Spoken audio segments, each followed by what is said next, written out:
So we've seen sort of the gentleman of the semi-final. Yeah, absolutely, yeah.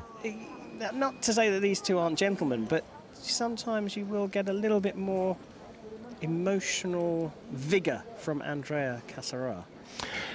Certainly when he first burst onto the scene, he was the kind of bad boy of men's foil, effectively. But he's matured, I think is probably the right word, over the course of his career to become sort of senior statesman of Italian men's foil.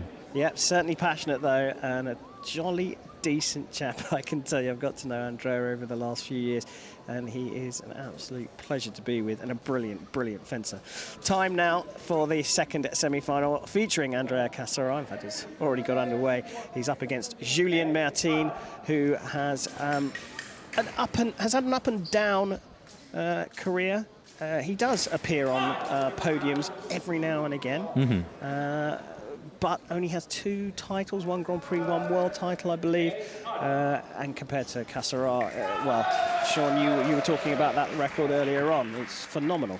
Yeah, I mean, CASSARA's record at World Cups and Grand Prix is just ridiculous. 17 World Cup wins, was 11 Grand Prix. It's an amazing record.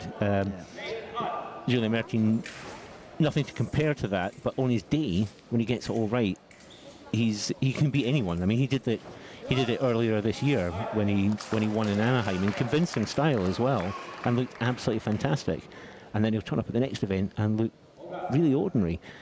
If he could produce that kind of form consistently, he'd be right at the top of the rankings. But he's kind of never really done it. As somebody who's been in and around the French team for quite a long time, he's perhaps not quite produced the sort of consistent high-level performances that he's capable of. No, it's interesting, isn't it? I mean, winning the World Cup in Havana in 2012, he's got medals that date back to 2010, a bronze in Copenhagen at the World Cup there, but it is sporadic. But you have to say, he's had a couple in quick succession. Paris last year, bronze medal, and as you mentioned, the gold medal at Anaheim. And back on the podium here, so perhaps his most consistent part of his career so far. Yeah, maybe so. I mean, he's 31 now, currently ranked 22 in the world. But yeah, maybe he's finally got it all together, and he's stretched out a decent lead here at the start of the fight against CASSARA.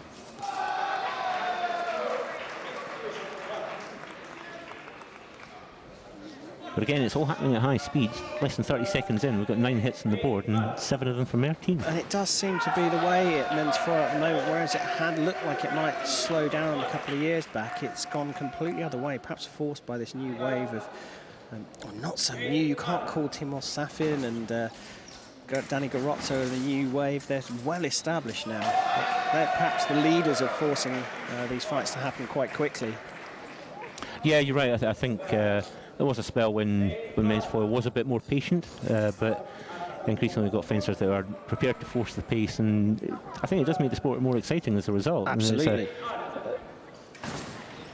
Hard to say that it's a golden age in men's foil. I mean, I always kind of hesitate to say that about any time. Well, when you were fencing, obviously.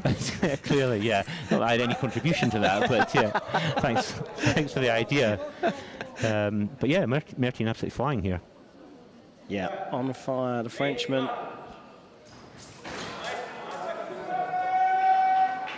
So we've got one semi-finalist booked in Gerrit Meinhardt.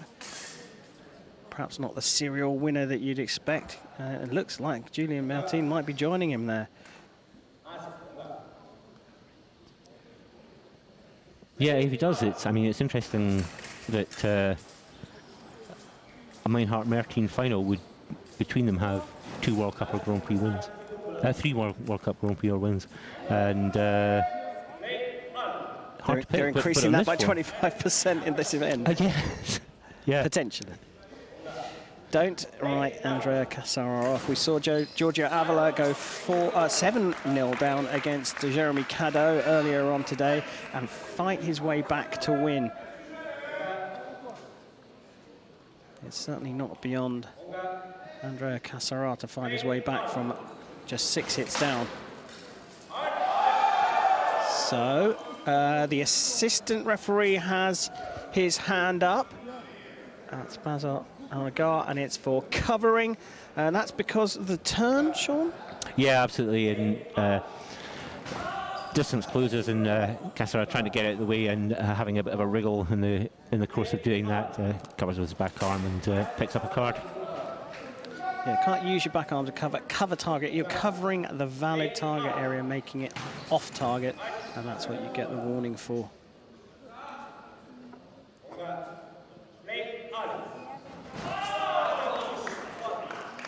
Well, signs of life in the Italian. Yeah, nice attack and preparation there. Fast finish with the hand and getting the call to split those actions that hit at the same time.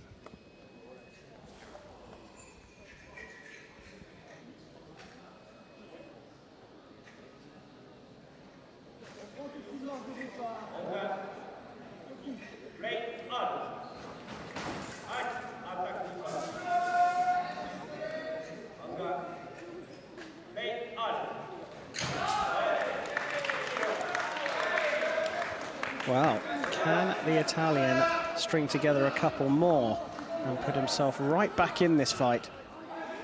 Yeah, with so much time still to go, getting back to within 4 is a real good start, and you'll feel that's definitely in reach now.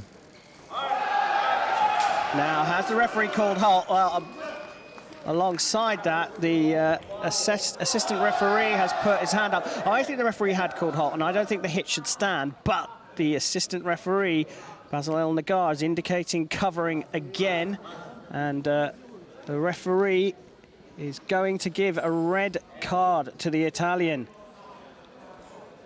Wang Bo of China is shown the card, and now he's been asked to go and have a look at the video, and Sean? Yeah, I think he's in the course, just as he draws level with Mertine, there's a definite twitch of the back shoulder to bring the arm in front, and I think the referee's got this, well, the assistant referee's got this absolutely spot on, and I don't see any change coming here in the decision.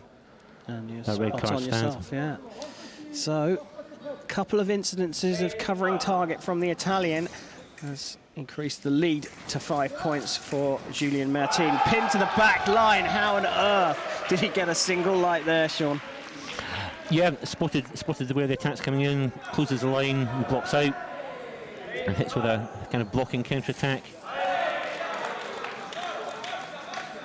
Well, CASSARA that time drawing that attack on prep or counter-attack and picking it up and making a hit in the shoulder.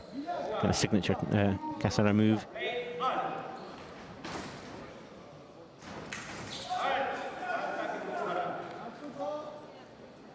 And when they get close there, CASSARA being super careful to keep the back arm out of the way. landing a neat one there as well. Back to within 4.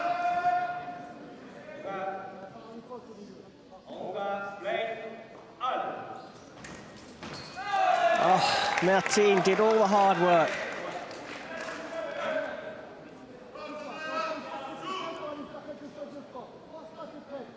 It's the timing from CASSARA, isn't it? Yeah, it was. He spotted the absolute right moment to jump in there and give himself time to block out Mertine's attempt to finish the hit. And in the end, it's one line, really straightforward. And but look at it from Mertine's point of view. He got to the right distance, he got to the right spot, and then just didn't react quick enough. Yeah, it'd be one of those ones like, oh, almost there. If only I could just have finished that. But the hit's really not there. Yeah. We talked about momentum earlier on, and that's where the momentum stopped for Mertine. And now CASSARA seems to have the wind in his sails. Mertine hasn't scored for a little while now. Yeah, I mean, the CASSARA's got the wind behind him certainly, but Mertine's still with a healthy lead, and it's getting late-ish in the fight. All he needs is probably a hit here for him to feel I'm close to the finish now. I can get here, yeah, I can get there. But the intensity from Andrea CASSARA is keeping Mertine busy. Yeah, I mean, the whole fight's been relentless. I mean, we're only a minute and a half in. We're looking at 11-8. It's a frantic pace. Well, given the pace of the first semi-final, what a final we have ahead of us tonight. Yeah, well, we're a little late in starting, but I think we may catch up. Yeah. Well, Mertine does get that 12th hit, and that does put him, or does he? Oh, no. Referee decided against giving that, or gave it the other way? No, yeah, CASSARA's attack off target. And we have another card coming for CASSARA and covering. And not only does it look like the referee is going to give the hit to Mertine, but to rub salt into the wound, there is the 13th hit for Mertine on another red card. Yeah, that's doubly painful for CASSARA. He got back to within 4, and suddenly Mertine hits with the riposte. Well, hold on to that thought. Tim Bardenhagen, the other assistant referee down at CASSARA's end, signals a tilting of the head and thus covering of target for Julien Mertine. You cannot get a card and score a hit at the same time. Yeah, just when he thought he was almost at the finish, getting 14, that's scrapped and he gets a yellow card.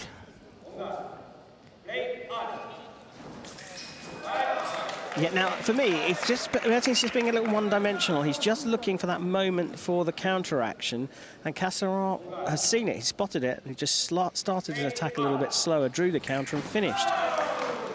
Same again, yeah, doesn't feel that perhaps Mertine's looking for a cheap hit or two to get to the finish. But he's probably going to have to work a good bit harder to get those last couple of hits. CASSARA, I think he needs to work right away until he's got 16 hits.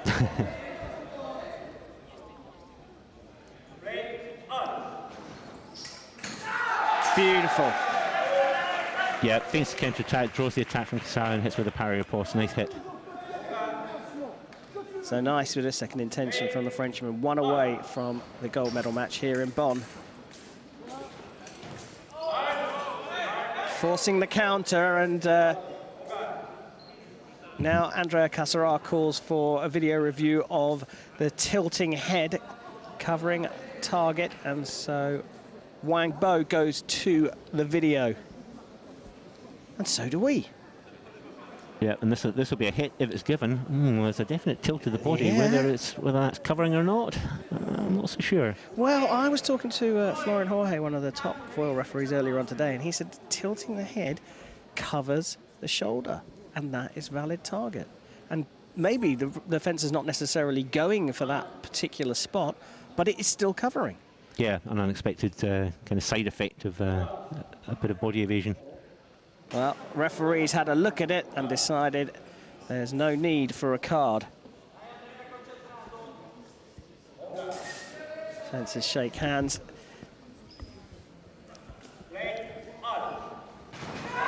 One light on the box. Julien Mertine has made it through to the final here in Bonn. He had a bit of a wobble at 11 hits, but he's seen it over the line, and he will go into the gold medal match with Gerrit Meinhardt.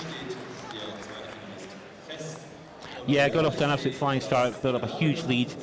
As you say, had a bit of a wobble in the middle, but finished strongly. Absolutely did, and Gerrit Meinhardt will face Julien Mertine for gold here at the 2019 Bonn Men's